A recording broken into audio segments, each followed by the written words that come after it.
ലൂച്ചനോ ദെ ക്രെഷൻസോ എന്ന ഇറ്റാലിയൻ എഴുത്തുകാരൻ്റെ മനോഹരമായ ഒരു പദപ്രയോഗമാണ് ഒറ്റച്ചിറകുള്ള മാലാഖ എന്നത്. അദ്ദേഹം അത് വിശദീകരിക്കുന്നത് ഇങ്ങനെയാണ്: നമ്മളെല്ലാവരും ഒറ്റച്ചിറകുള്ള മാലാഖമാരാണ്. മറ്റൊരാളുടെ ചിറകുമായി ചേർത്ത് വെച്ച് മാത്രമേ നമുക്കും പറന്നുയരാൻ സാധിക്കുകയുള്ളൂ.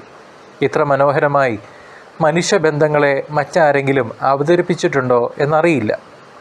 ബന്ധങ്ങൾക്കും സൗഹൃദങ്ങൾക്കും സ്നേഹത്തിൻ്റെയും സഹകരണത്തെയും ദൃഢത നഷ്ടപ്പെട്ടുകൊണ്ടിരിക്കുന്ന നമ്മുടെ കാലത്തിന് ഏറ്റവും യോജിച്ച ഉപമയാണിത്. ഒറ്റച്ചിറകുള്ള മാലാഖ.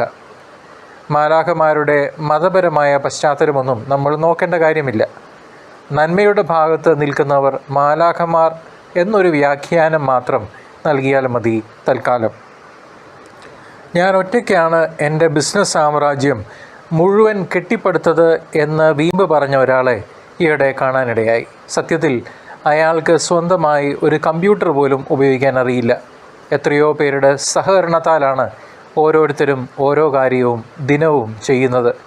അയാളുടെ ജോലിക്കാരായും സഹായകരായും ഉള്ള നൂറുകണക്കിന് ആളുകളുടെ സാന്നിധ്യം എന്തേ അയാൾ തിരിച്ചറിയാതെ പോയി. അറിഞ്ഞാണെങ്കിലും അറിയാതെയാണെങ്കിലും അതൊരു മൗഢ്യം തന്നെ, വല്ലാത്തൊരു മൗഢ്യം. കുടുംബത്തിൽ കൂട്ടിനുള്ളതൊരു മാലാഖയാണെന്ന് നമ്മൾ തിരിച്ചറിയാറില്ല. ഭാര്യയാകാം, ഭർത്താവാകാം, മക്കളാകാം, സഹോദരനോ സഹോദരിയോ ആകാം, ബന്ധുക്കളാകാം. അത് ബോധ്യപ്പെടാൻ ഏറെ നാൾ വേണ്ടിവരും. ഒരുപക്ഷെ ആ ആളുടെ വിയോഗം വരെ.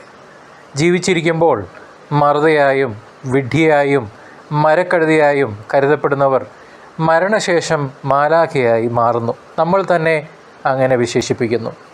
എന്തൊരു കഷ്ടമല്ലേ! ജീവിച്ചിരുന്നപ്പോൾ പ്രോത്സാഹനത്തിൻ്റെയോ അഭിനന്ദനത്തിൻ്റെയോ ഒരു വാക്കെങ്കിലും കേൾക്കാൻ അവരും കൊതിച്ചിട്ടുണ്ടാവില്ലേ? കൊള്ളാം, നന്നായിരിക്കുന്നു, നീ നന്നായി ചെയ്തു, ഇത് നന്നായിട്ടുണ്ട്, അത് നന്നായി ചെയ്തു, അങ്ങനെ ചെയ്യണം എന്നൊക്കെ ജീവിതത്തിൽ ഒരിക്കൽ പോലും കേൾക്കാതെ എത്രയോ പേർ മണ്ണടിഞ്ഞു പോയിട്ടുണ്ട്.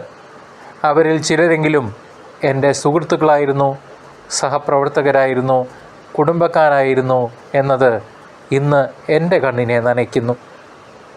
കൂട്ടുകാരനുമായി പിണങ്ങിയ യുവതി കരയുകയാണ്. കാരണം അവൾ ഏകയായി. ജീവിതത്തിൽ പറന്നുയരാനുള്ള അവളുടെ ചിറകുകൾ നഷ്ടമായിരിക്കുകയാണ്. ചിറകുകൾ നഷ്ടപ്പെട്ടവരെ ആശ്വസിപ്പിക്കുക അസാധ്യം. ഓരോ പിണക്കത്തിലും സംഭവിക്കുന്നത് ചിറകരിയലാണ് എന്ന് നമ്മൾ മനസ്സിൽ കുറിച്ചിടേണ്ടിയിരിക്കുന്നു. സൗഹൃദത്തിൻ്റെ, സ്നേഹത്തിൻ്റെ, പ്രണയത്തിൻ്റെ, രക്തബന്ധത്തിൻ്റെ, ദാമ്പത്യത്തിൻ്റെ ചിറകരിഞ്ഞവരാണോ നമ്മൾ? വസ്തുവകകൾക്കും സ്ഥാനങ്ങൾക്കും എൻ്റേത് എന്ന വിശേഷണം നൽകുമ്പോൾ ഇനി സൂക്ഷിക്കണം.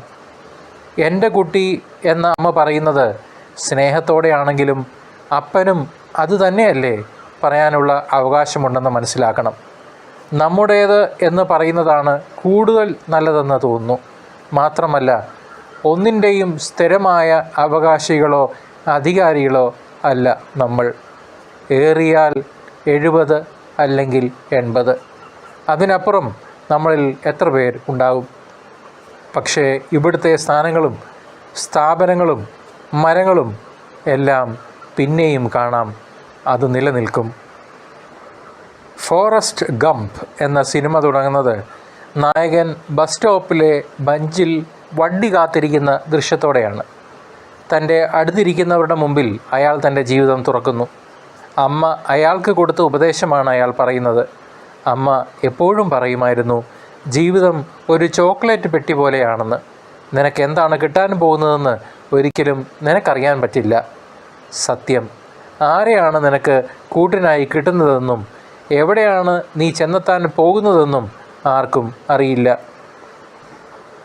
ജീവിതത്തിൽ എവിടെയാണെങ്കിലും മറ്റുള്ളവരുടെ സഹായത്താലേ നമുക്കും വളരാനും ഉയരാനും സാധിക്കൂ എന്നത് ബൈബിളിലെയും അടിസ്ഥാന പ്രമാണമാണ്. ഒറ്റച്ചിറക് മാത്രം ഉള്ളവരാണ് നമ്മൾ. പറന്നുയരണമെങ്കിൽ 2 ചിറകുകളും ആവശ്യമാണെന്നും നമ്മൾ തിരിച്ചറിയണം.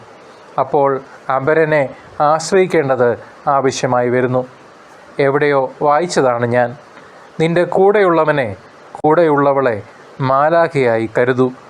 അവൻ അല്ലെങ്കിൽ അവൾ നിനക്ക് സ്വർഗം കാണിച്ചു തരുമെന്ന്. അത് സത്യമാണെങ്കിൽ എത്ര സുന്ദരമാണ്. എൻ്റെ കൂടെയുള്ളവർ എന്നെക്കുറിച്ചും അങ്ങനെ തന്നെ വിചാരിക്കും എന്നൊരു ഓർമ്മയുള്ളത് നന്ന്. ദൈവം നിങ്ങളെ സമൃദ്ധമായി അനുഗ്രഹിക്കട്ടെ.